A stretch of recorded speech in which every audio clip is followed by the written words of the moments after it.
টাকা পাবো না কেন? তুই না থাকলে তো আমরা টাকা পাবো কেন? তুই তো বাবা তো টাকা দিবে তুই তোর তখন বাবা তখন বুড়ো হয়ে যাবে। তো তুই হোস্টেলে থাকলে কি বাবা তখন বুড়ো হয়ে যাবে নাকি? তখন তুই ছোটই থাকবি, তোর ভালো লাগবে, তুই হোস্টেলে থাকবি একা একা, মা থাকবে না বাবা থাকবে না। না তুই কি পরীক্ষাটা নিচ্ছিলিস?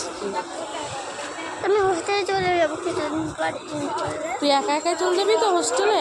ঠিক আছে, হ্যাঁ কোনো অসুবিধা নাই, আমরা আরেকটা মিষ্টি নিয়ে আসবো। দেখবে তখন আমার মতো রাখবো আর বদমাইশি করবে, তখন তোমার আবার হোস্টেলে চলে যাবে, বারবার কিনতে কিনতে তোমার টাকা শেষ হয়ে যাবে। এখন তো ছোট আছে। না না, তোকে এই বুদ্ধিটা কে দিয়েছে যে এই কোনো জিনিস কিনে দেওয়ার পরীক্ষাটা কে শিখিয়েছে তোকে? আমি বড় হবে তো, আমি তখন বড় হবে তখন তুমি দেখবে কত কষ্ট হয় তোমার। না এখন একটা এগ রোল কিনে দিইনি বলে এরকম কথা বলছিস? আমি এগুলো না চাউমিন বেশ, চাউমিন আর এগ রোল সে একই ব্যাপার হলো। এটা তোর পরীক্ষা, এটা পরীক্ষা নেওয়া? তুমি শুনতে পাচ্ছ না? না না, এইটাতে যদি তোর মনে হয় যে মা তোকে ভালোবাসে না, তাহলে মা ভালোবাসে না, তুই অন্য তুমি ভালোবাসো বাবা। না না, তাহলে তুই অন্য বাবা মা খুঁজে নে। না